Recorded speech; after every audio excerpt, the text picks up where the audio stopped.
Skewness क्या होता है, ध्यान से समझिएगा। स्क्यूनेस का मतलब होता है तिरछापन। ठीक है। यदि किसी डाटा का मीन, मीडियन और मोड तीनों अगर बराबर हैं, तो वो जो डाटा होगा उसका जो स्क्यूनेस होगा वो सिमेट्रिक होगा। जब मीन, मीडियन और मोड तीनों बराबर नहीं है, तो उस केस में स्क्यूनेस क्या होता है, एसिमेट्रिक होता है। जो डाटा होता है वो एसिमेट्रिक होता है। यहाँ पे आप तीन ग्राफ देखेंगे, एक है जीरो स्क्यू, दूसरा है पॉजिटिव स्क्यू, तीसरा है निगेटिव स्क्यू। इन तीनों में क्या अंतर है, ध्यान से समझिएगा। देखो, जीरो स्क्यूनेस में मीन, मीडियन और मोड तीनों बराबर हैं। ठीक है। ये आपका सिमेट्रिक होगा। स्क्यूनेस यहाँ पे जो है वो एकदम जीरो है, कोई स्क्यूनेस नहीं है, सिमेट्रिक है। जिस जैसा शेप ग्राफ का इस साइड है वैसा ही सेम से दूसरे साइड है। ठीक है। अब हम बात करते हैं पॉजिटिव स्क्यूनेस का। पॉजिटिव स्क्यूनेस को आप राइट स्क्यूनेस भी बोल सकते हैं। क्यों? क्योंकि इसमें जो ग्राफ है ना, उसका टेल जो है वो राइट साइड झुका हुआ है, बढ़ा हुआ है, आप ऐसा बोल सकते हैं। इसमें क्या है, मीन जो है वो बड़ा है, मीन जो है वो बड़ा है, और सबसे छोटा क्या है, आपका मोड है। सबसे छोटा मोड है। आप इसको इस तरह से लिख सकते हैं, mean is greater than median is greater than mode. यानी कि मोड जो है वो सबसे छोटा है, उसके मोड से बड़ा मीडियन है, मीडियन से बड़ा मीन है, मीन सबसे बड़ा है। मीन जो है वो राइट साइड में है। इसके बाद निगेटिव स्क्यूनेस में क्या होता है, निगेटिव स्क्यूनेस में मीन जो होता है वो छोटा होता है, मीन छोटा होता है, उसके बाद मीडियन होता है, और सबसे बड़ा जो होता है यहाँ पे मोड होता है। ये आपका निगेटिव स्क्यूनेस है। इसको आप लेफ्ट साइड स्क्यूनेस भी बोल सकते हैं, क्योंकि इसमें जो ग्राफ का टेल है ना, वो लेफ्ट साइड जो है आपका बढ़ा हुआ है, लेफ्ट साइड झुका हुआ है, ऐसा बोल सकते हैं। आए समझ में?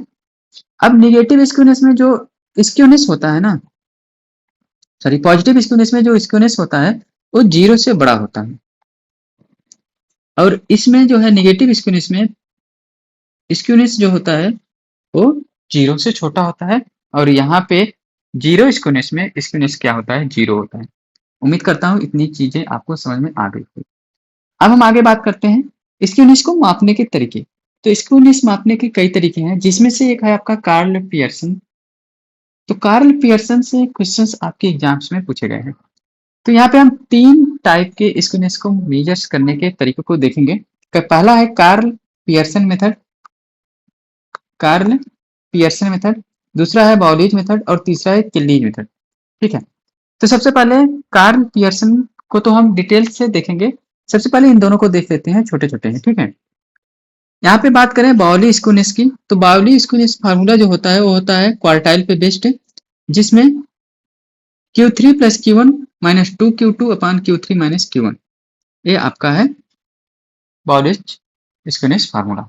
इसके बाद आपका यहाँ पे देखेंगे केलीज मेथड जो है, केलीज मेथड में जो फार्मूला है आप यहाँ पे देख सकते हैं, D9 plus D1 minus 2D5 अपान D9 माइनस D1। तो यहाँ पे केलीज कोएफिशिएंट ऑफ स्क्यूनेस पे क्वेश्चन आपके सामने है। चलिए इसको हम सॉल्व करते हैं। क्वेश्चन क्या है, if the first, fifth and ninth decide, यानी कि D1, D5 और D9, ये आपको दिया है कितना है, 3, ये आपका 10 है, ये आपका 16 है। तो आपको केलीज कोएफिशिएंट ऑफ स्क्यूनेस निकालना है, एस के निकालना है। ठीक है। तो फार्मूला आपके सामने यहाँ पे दिया है, D9 मतलब 16 प्लस D1 मतलब 3 माइनस 2 इंटू D5 का मतलब 10 अपान D9 minus D1 16 minus 3। Solve करोगे, 16 3 19, 19 माइनस 20 मतलब -1 अपान 16 में से 3 गया 13, तो -1 अपान 13 इसका राइट आंसर होगा, जो कि है ऑप्शन नंबर सी।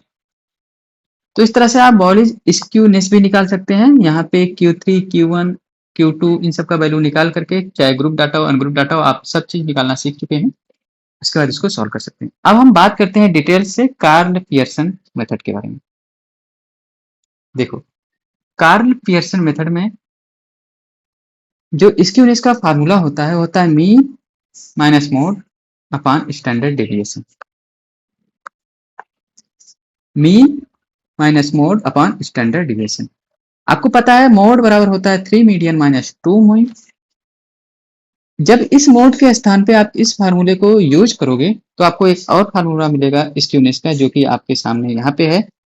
स्क्यूनेस बराबर 3 ब्रैकेट में mean minus median upon standard deviation. Karl Pearson method में जो स्क्यूनेस का वैल्यू होता है, मान होता है, वो -3 से लेके +3 तक होता है। -3 से बड़ा होगा और +3 से छोटा होगा। आया समझ में? इतनी चीजें आपको ध्यान देनी है। ये फार्मूले याद रहे, बस सिंपल था। एक मेन फार्मूला आपका यही है, स्क्यूनेस बराबर mean minus mode upon ST. चलिए अब हम एक आध क्वेश्चन करते हैं, ठीक है। क्वेश्चन आपके सामने है, फॉर ए डिस्ट्रीब्यूशन मीन जो है वो 107 है एंड मोड जो है वो 143 है, स्टैंडर्ड डेविएशन आपको दिया है 75। Find the Karl Pearson coefficient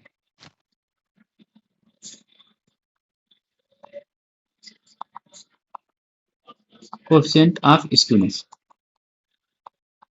ये आपके सामने क्वेश्चन है। तो आपको पता है स्क्यूनेस बराबर क्या होता है, mean minus mode upon standard deviation. तो मीन आपको दिया है 107 माइनस मोड कितना है 143 अपॉन स्टैंडर्ड डेविएशन क्या है 75। ठीक है, तो इसको सॉल्व कर लेते हैं। ये आएगा आपका -36 अपॉन 75, 3 से आप काटोगे -12 अपॉन 25, गुणे 4 कर दो तो 12 से 48 -0.48। ये आपका आंसर आ जाएगा। ऊपर नीचे जब 4 से मल्टीप्लाई करोगे नीचे 100 आ जाएगा, तो 2 अंक बाद दशमलव लग जाएगा -48। आया समझ में? एक क्वेश्चन और देखते हैं। मीन दिया है आपका 75 और मीडियन आपको दिया है 70। Karl Pearson coefficient of skewness जो है वो दिया है आपका